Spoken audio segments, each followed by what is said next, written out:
Hey folks, welcome to What's the Dilly-o, the podcast where we take the curtain back on financial infrastructure and the people that are building the new and exciting things. Today I have Ruben from Quilt. Thank you, Ruben, for joining. Want to do a quick introduction about what you guys are building? Awesome. Hey, thanks so much for having me. My name is Ruben Izmailyan. I'm co-founder and CEO of Quilt. We're building a unified API for open banking. Essentially, folks come to us and we give them access to best-in-class solutions on the account aggregation side, transaction enrichment side, as well as payments and other types of capabilities. The idea is to help folks build once, not worry about the implementations under the hood, and let us deliver really wonderful experiences for their customers. Very cool. Let's simplify that further because I think you took what you guys do, which is a very, very simple and very elegant solution, and then made it a little bit more complex than what it needed to be. You guys are the all-you-can-eat buffet for financial connectivity, in my opinion, right? My friend calls it Costco, which I always find kind of interesting. Um, say more. So if you think about open banking and kind of the history of the space, right? It used to be pretty much impossible to connect to your customers' financial data, and so we've gone through a couple of generations of the technology that has made this possible and kind of table stakes in many ways. Uh, Started with folks building kind of custom bots to go pretend to be the user and log into Bank of America, scrape the data. We've evolved a little bit past that. We now have a handful of sort of what we call account aggregators that make this sort of available as a service for folks. We've also seen a big shift to some of the financial institutions really embracing the idea of data sharing for permissioned kind of use cases. Um, but at the end of the day, there's it's arguably harder than ever for a company to choose how to assemble its kind of open banking stack. There's several providers. Nobody has really anywhere close to full coverage. And so when you look at kind of the typical journey of somebody, right, they will kind of find, let's say you're building a budgeting app or you're building a neobank, you need access to customer permission financial data. You're going to probably go to the aggregator that maybe your friends or your VCs told you to use. You'll integrate on that, and then you'll quickly discover that it's too expensive or the coverage isn't there. And so oftentimes you start looking, do I keep investing in my core product experience or do I start sort of solving that part? And so then you'll go and look at some of the other providers that can kind of do a similar thing, and then potentially explore integrating them. And now you got to rebuild everything, right? And so uh, where we come in, right, is we help companies kind of get one integration to rule them all, sort of. So they can run a single aggregator through us with way less code, way less integration work that they need to do. Um, but as they evolve, or increasingly from the very beginning, they can actually couple multiple providers so they can kind of create the maximum amount of coverage, increase conversions, and then ultimately save money, right? There's also some commercial implications to the way the current model works, and we do some interesting things there as well. Got it. Fair enough. So, in my experience, right, I went through exactly the same issues that you've been talking about, but as an operator, right? When I was at Bluevine, we were obviously doing a ton of bank statements because that's how most SMBs work. But where we were trying to get connections, right, we did this switch from Intuit's original product, and then we were at Yodlee for a bit, and then we switched over to Plaid, and then obviously each time we were chasing the same kind of metrics, right? Data sufficiency, coverage, latency, and pricing. And I think Quilt's solution is quite interesting because in a way you don't need to pick whether you're going with Plaid, Yodlee, or Finicity MX, right? You guys have your super aggregator on top of all of these. So when I go to operators and I'm talking to them about their connectivity stuff, they're like, this makes so much more sense. Why pick from one provider when you can just have all of them and do that waterfall through a single integration? All that's to say, I think you have a major, major problem, which is awareness. Because if people know about Quilt, why would they ever go with one of the single aggregators? No, that's a good observation. I think our head of marketing will be very happy to hear you say that to me. Um, Part of this, I think, for us has always been kind of this tension of building a venture backed company, and venture backed really means the default mode is, go fast and break things, right? It's almost kind of this Facebook model. I think we've seen a lot of challenges to that, both because it's not always cracked up to be for, in terms of outcomes for people involved sometimes. Facebook, of course, is an exception in most ways, but, it also, I think, some businesses don't get built kind of overnight, and some businesses you can't just light infinite amounts of money on fire Mhm. until it grows, at a certain pace. We've really balanced the ability to build thoroughly, methodically. We talk a lot about craftsmanship at the company, particularly on the product organization, right? We want to make sure that everything doesn't just, it sort of works, ship it, right? Like there's a different bar here. And so I think at various points in time, we've kind of prioritized different things. And so, this wasn't the most linear path to product market fit, is what I'll also mention. But I would say, over the last kind of year and a half or so, things have been really accelerating for us on the traction side. I would say over the last kind of 6 months or so, not to kind of toot our own horn, but we've got plenty of demand based on our capacity of handling it right now, right? And so I think we're getting out more and trying to talk to more companies about what we do and educate them. But our best referrals and our best leads often come from our partners, which is going to be on the aggregation side, on the enrichment side, right? And that's something we don't talk about in this industry as much. There are so many infrastructure vendors out there, and many of them might kind of do somewhat similar looking things, but they're all unique, they're all different, they all have their own special things that they do, but everybody has the same problem, which Mhm. is, you can sell the solution to somebody, but then they need to go integrate it, right? Yeah. And open banking in particular is one of those things where, it's sort of, well, how hard can it be, right? I'm just connecting to an API and getting data out. But the reality is when you start building it, to do a good integration into any of the aggregators is really hard. You need a team that has done it before. You need a team that knows sort of where the bodies are buried. And so in that way, right, for us, by helping a lot of our partners, most of them, in this case, we resell, they actually send us a lot of deals, right? So we get a lot of deals from our partners and a lot of folks that, get sent to us to have kind of a really good experience using their particular products. But I think you're going to see us certainly get a lot more active over the next few weeks and months, going out there and kind of telling the story. Sounds good. Looking forward to seeing it.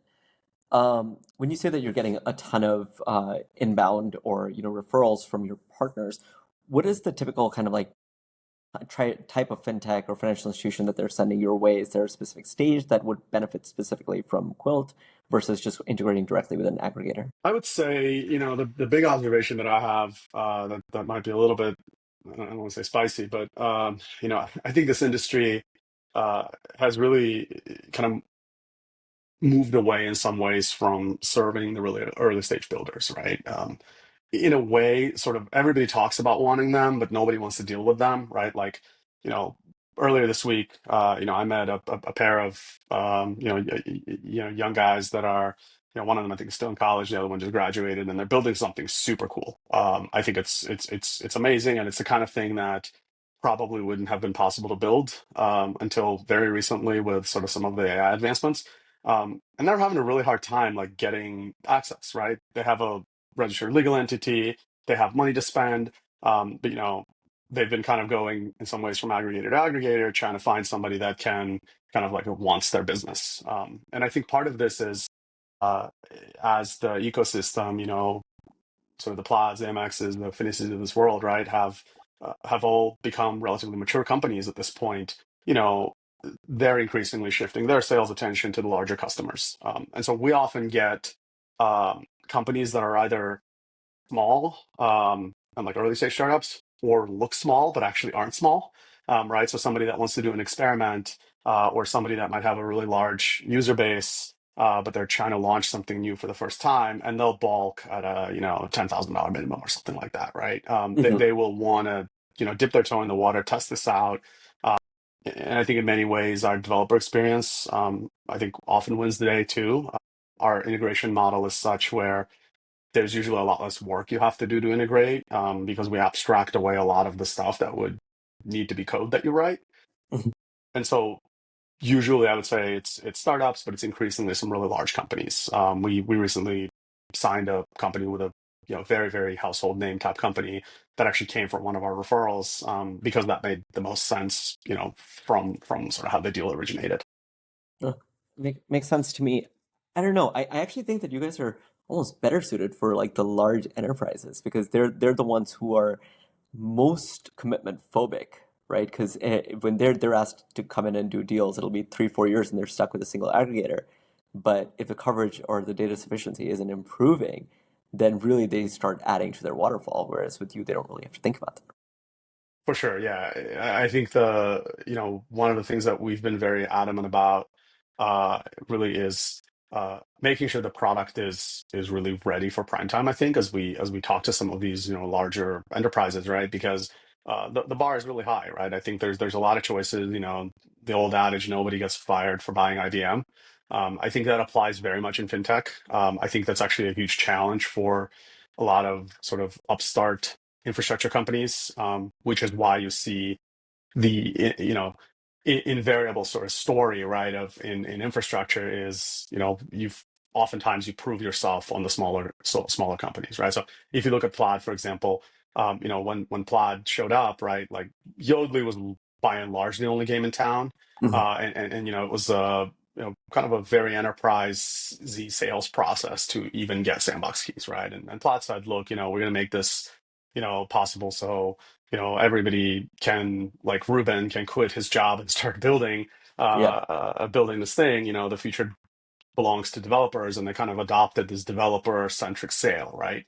I think the irony is that, in my experience, I think they're actually moving away from that now, and increasingly focusing kind of upmarket. And that actually leaves a huge opportunity because startup formation is basically the highest it's ever been, and folks are really looking for more choices and looking for, frankly, somebody that wants their business. And we want that business. We understand. It's not always easy to serve the early stage builders, but as a founder, right, that kind of struggled in the early days, like I have a lot of empathy for that. And so we really like working with all sorts of teams. That said, I think the product has certainly reached a level of maturity where we already have some very large companies using us, and that's only kind of increasing. And we're also starting to kind of see a lot of the RFPs that are flying around at some of the more buttoned up organizations, and participating in those. But I do think the appetite for change is at a large company, right? Inertia wins the day, a lot of the time. I think switching costs are really high. And so a lot of the stuff that we need to do is to kind of continue to invest in both the infrastructure, but also in graceful migration paths, right? So folks can kind of migrate incrementally, migrate without losing the stuff that's working for them, right? The last thing I want to do is to walk into somebody and say, hey, you're doing like 1 million users with this particular aggregator. You should rip this out and put this in instead. I think that's an insane way to sell something. yeah, And so there needs to be kind of a more gradual path to these types of migrations. got it.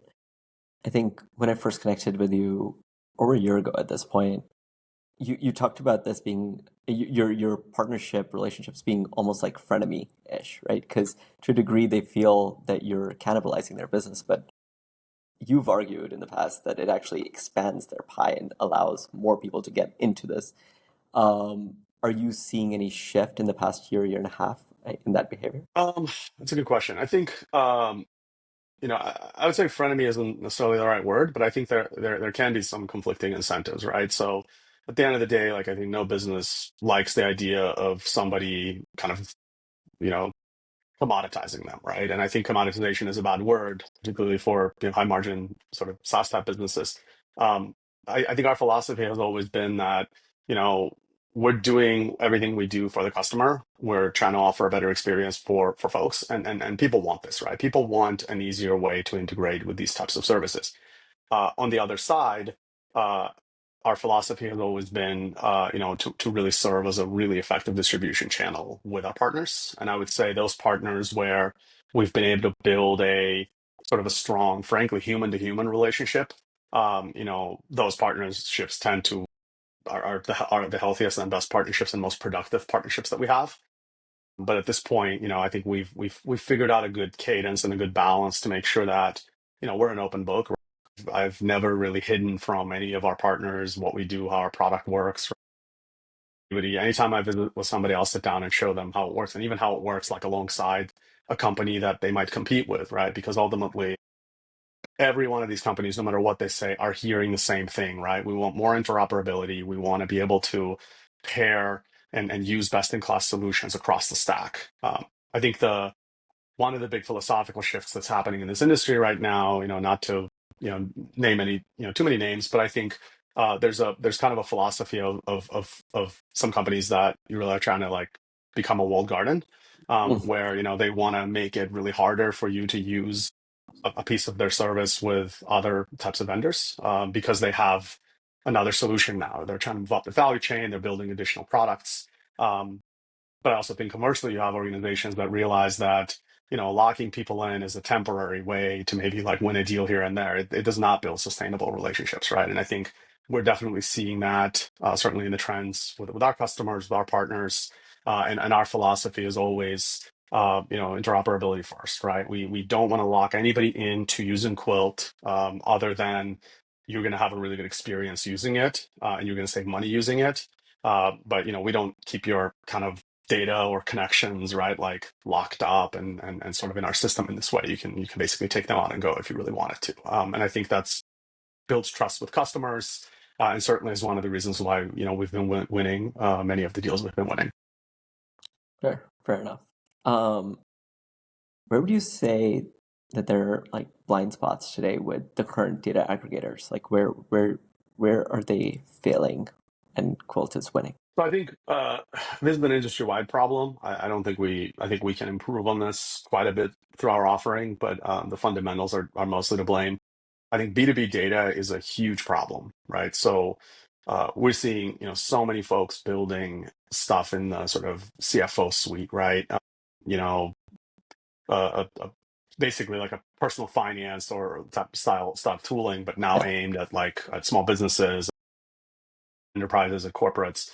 And the connectivity is just not there. And this is true really across pretty much every aggregator, in part because the aggregation rails have been really built up on top of these consumer use cases, primarily. And so to the degree that you can get business banking out of it, it's usually because they're hooked up to the same system. It's not because I would say any of the aggregators, at least to my knowledge, have really heavily invested in improving B2B coverage.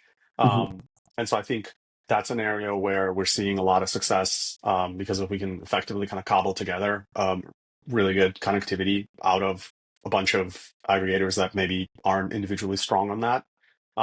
That's one. I think the other one is pricing is really confusing, and increasingly not super transparent. You look at kind of an average number of SKUs on an open banking contract, and it's pages and pages, right? There's so many different data products. Not everybody charges. Some people charge with different units. So that makes it, in a practical sense, right? And I understand why a lot of companies do it that way.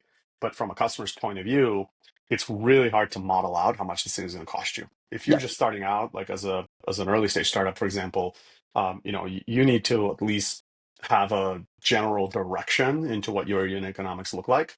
And I think that's really hard today, with all the different vendors you have to use. When you're a larger company, similarly, right? You want to understand, how does the increase in conversions, impact, your CAC, for example, or CAC efficiency, right? So being able to compare pricing side by side in some ways, I think would be really, really helpful. I think that's really, really hard to do. And so there are some ways in which we can help folks do that. But at the end of the day, to me, that continues to be a big problem for folks. Fair enough. Talk to me about times of failure in connectivity because I think that's a major point of frustration across the industry. The happy path is the happy path, and everyone's very it feels great about it. But when things go wrong, and the issue is, let's say, on Plaid or MX's side, but a customer is going through Quilt? Like, what is the role that you play? What is the responsibility that you take? So I think the ultimate job that for us and our product, right, is to have the end user successfully and securely connect their account to their application. And so our job is to facilitate that however we can sort of get to that. I think failure paths really, really vary. Because there's a lot that can go wrong, right? You could have a product that's supposed to be supported but isn't supported. You could have a sort of a screen scraping integration that's down. You could have somebody that changed the website. You could have credentials that have changed on file. You can have a situation where some of the banks are successfully or unsuccessfully blocking traffic. You have consents that people can now revoke inside their banking portal. So it's kind of madness, right? There are so many ways in which a connection can fail. And so first and foremost, I think the most interesting things we're doing right now is starting to build intelligent fallback paths, right? So, a user goes through our connector, which is our kind of widget experience. They search for their bank. We will dynamically route them to the authentication flow of sort of the aggregator that, according to the requirements and our understanding of the system, is going to be the best provider for this particular connection. And when the user tries to connect, if they connect successfully, great, we're done. If they don't connect successfully, we can now actually start basically detecting that an error occurred and suggesting something like, hey, it looks like you had trouble connecting. Would you like to try another way? And that would trigger a button. They'd click on the button, and we can actually go down to the next aggregator and try to connect through them. This has been, one of the most requested features for us for a long time, right? And one of the things, going back to my earlier point, there are so many nuances to doing this correctly, that for us, we've spent a long while thinking about the best way to do this, and so we recently kind of launched an initial version of this, which has gotten really good feedback from folks, and we're starting to see an uplift in conversions already. We're going to keep doing that, right? So for us, ultimately, the rails through which we connect are you know important, but ultimately the end goal is to get a connection done. And are you being able to give that same sort of feedback back to the aggregators themselves? Like when something fails and you're waterfalling that user into someone else, are they learning from that experience, or is this just like a, oh, Plaid didn't work? So I think it really depends, frankly, on the relationship we have with the aggregators, right? So, for those aggregators where we have a strong kind of commercial partnership, we're absolutely, we'll share information with them that we're seeing around kind of their performance in particular. I do think we have a responsibility and a role, of course, to, kind of understand what should be shared and what should not be shared, right? But ultimately, when it comes to, for example, bug reports, right? So one of the things we do for our customers, particularly for those aggregators where we resell, is we actually handle support for them as well. Mhm. So if a customer files a report of a broken connection, that's no clear path to recovery or some kind of an error, our team actually serves as the front lines of reporting that to the aggregator and essentially serving as a conduit between the end customer and the aggregator's support team. And that actually is the forum through which a lot of, I would say, product improvement happens. So we have really close partnerships with on the commercial side, but also increasingly on the product side with the folks that we work with, right? I think um, most of the most companies, want to improve their product, and then they want to, listen to that feedback from folks that are perceived as sort of good integrators, right? And we have bullet. I'm not going to say bulletproof necessarily, but we have really battle-tested integrations with everybody we work with, and so that means that I think our feedback often kind of gets treated as relatively well thought out feedback, Mhm. and so we do our best to improve the experience for the individual aggregators, but also obviously that falls down to how it's going to work inside our system. Got it. Fair enough. Um, Switching gears a bit, I think a couple of weeks ago, the rule changes from the CFPB became like the topic that everyone was chatting about. I think the noise has gone down a little bit, but what are your thoughts on what's going on and how is that impacting your business today? Well, I already have a day job, so following that story has to happen kind of outside of that. Yeah. It's been a total roller coaster, right? I think, for those listeners kind of maybe unfamiliar with the background, I'll give you the TLDR. When the Dodd-Frank Act got passed, I think over a decade ago now, there was a sort of a rule in there, or a recommendation, that at some point the CFPB, which Dodd-Frank established, so the Consumer Financial Protection Bureau, is going to establish a right to the data that we have as consumers. So in other words, your financial data does not belong to Chase, Bank of America, it belongs to you. And these banks have to make this available to you. And so a couple of years ago, we began the process of rulemaking. So the CFPB picked it up and came out with a draft proposal called Rule 1033. So Rule 1033 essentially mandated in this original form that every bank and credit union, right, has to open up an API and has to make this data available to third parties, with the user's consent. The idea was to take the system where we were already kind of heading to in some ways, industry led, and try to codify that into a more of a legal framework. And then the final rule, kind of after getting feedback, the final rule got published almost exactly a year ago, that with some minor changes to how I described it. And then the rule went into effect, I think, just a couple of days before the administration changed. And so everybody was sort of getting ready for this. And then, the administration decided to do whatever it's done with the CFPB. CFPB actually basically joined a lawsuit against itself, against its old self, siding with a bank group, that the law was, illegal. And then I think people in many ways sensed that it's kind of a paper tiger. This rule is never really going to go into effect. And I think some of the players, I think, JP Morgan being one of them, following that, right, ended up announcing sort of a framework through which they're going to actually charge the aggregators for data, which on its surface, I'm not a lawyer, not legal advice, but on the surface is kind of counter to the whole idea of 1033. And I think, again, my observation, and from some folks that I trust, one of the interesting things was that kind of a lot of the crypto people that are in some ways close to the administration kind of got very upset about this. If you think about a Coinbase account, when you sign up for Coinbase, right, you need to fund that account, which Hmm. uses open banking rails, which Yep. uses an aggregator.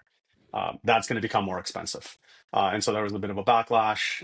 And now the CFPB is planning to rewrite the rule.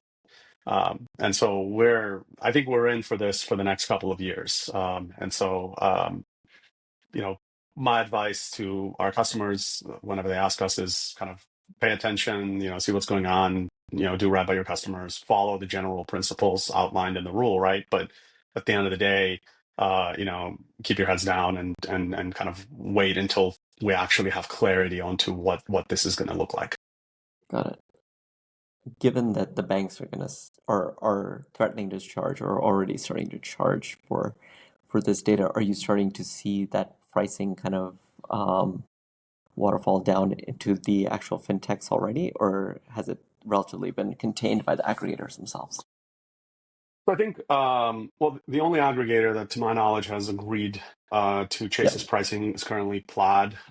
So I'm not too privy to their pricing today. I do think that we've seen a trend in some places of pricing going up. For us, we certainly we would need to have a lot of clarity on our end before we would have that. Like, that shouldn't be an excuse for companies to raise pricing. I Mhm. think maybe some of them may, but it's not something we're doing at this time. Uh, I think the real question is going to be if other banks follow along, right? And so, JP Morgan is JP Morgan, right? So they can kind of do their own thing in some ways.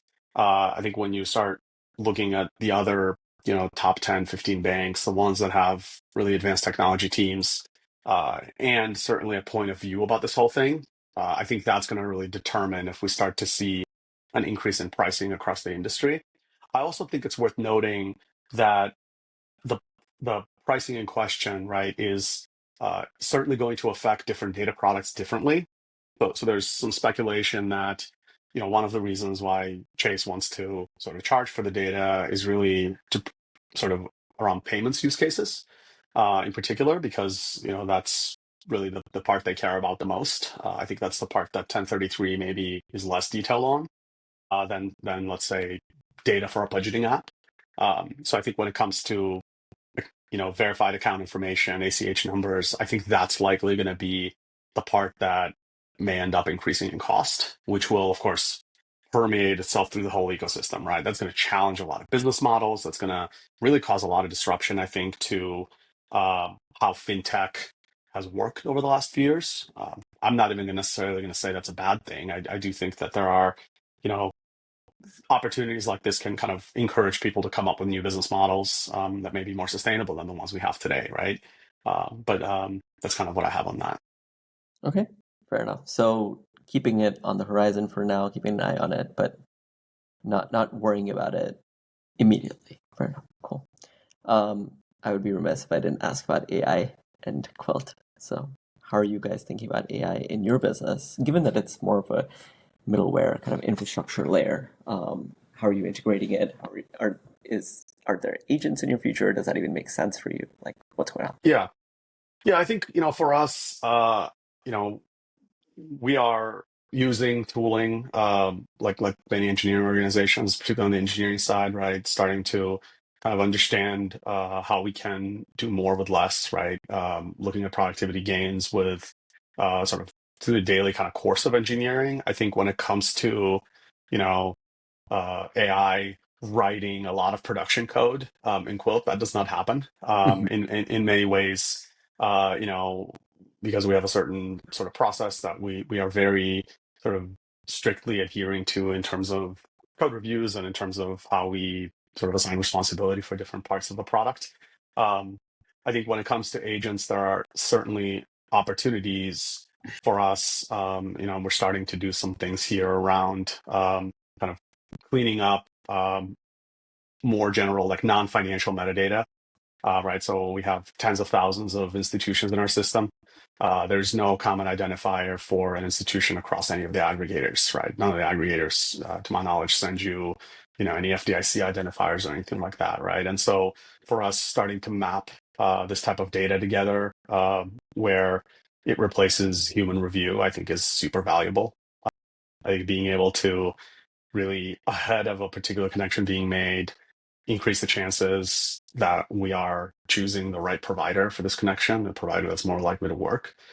Those are the areas I think where we're gonna start to see more and more usage on our side, and then outside of the engineering side, right? I think when you look at a lot of productivity tooling, I think our team is really embracing that kind of stuff. But I also think it's very easy to get lost in it because it's moving so quickly, right? You'll find a vendor that you really like, and 6 months later they're gone, or 6 months later, everybody's moved on. And so trying to be intentional and really, slightly behind the curve, I think is really important for us. Yeah. I think we actually are very intentional about that, so we can kind of understand what's going to stick. And we've had several cases where we've tried a new product, we liked it, and then a few months later GitHub launches it, right? Or a vendor that we're already using, and we understand, we've evaluated their security posture. We already pay them money. I think that's often the lesson of this, right? Is I think everybody needs to be really curious. Everybody needs to kind of understand how their workflows can be improved, but at the end of the day, uh, make sure you're a little bit patient around figuring out how you're going to change how you run your whole company because the latest AI tool came out. I don't think that's healthy either. I agree with the more cautious approach there, given that the graveyard of agentic tools grows on a daily basis. Cool. All right, my last question and my signature question. What's the Dilly-o with Quilt in the rest of 2025 and going into 2026? So I think the main focus for us right now is we're launching a couple of new products. One that I can kind of share a little bit about it, but essentially it's around PDF statements and bank statements in particular. Hmm. So this is a really interesting data set, in part because it's very widely used in kind of the analog world. So you think about bookkeeping, automation, fund Hmm. accounting, and really, I would say the offerings, I would say, from really none of the aggregators are particularly mature here. Hmm. And that's where the value of kind of stitching a few of them together through Quilt really shines, particularly around sort of normalizing metadata, understanding what the statement this is for. So that's one of our big products that we're launching right now.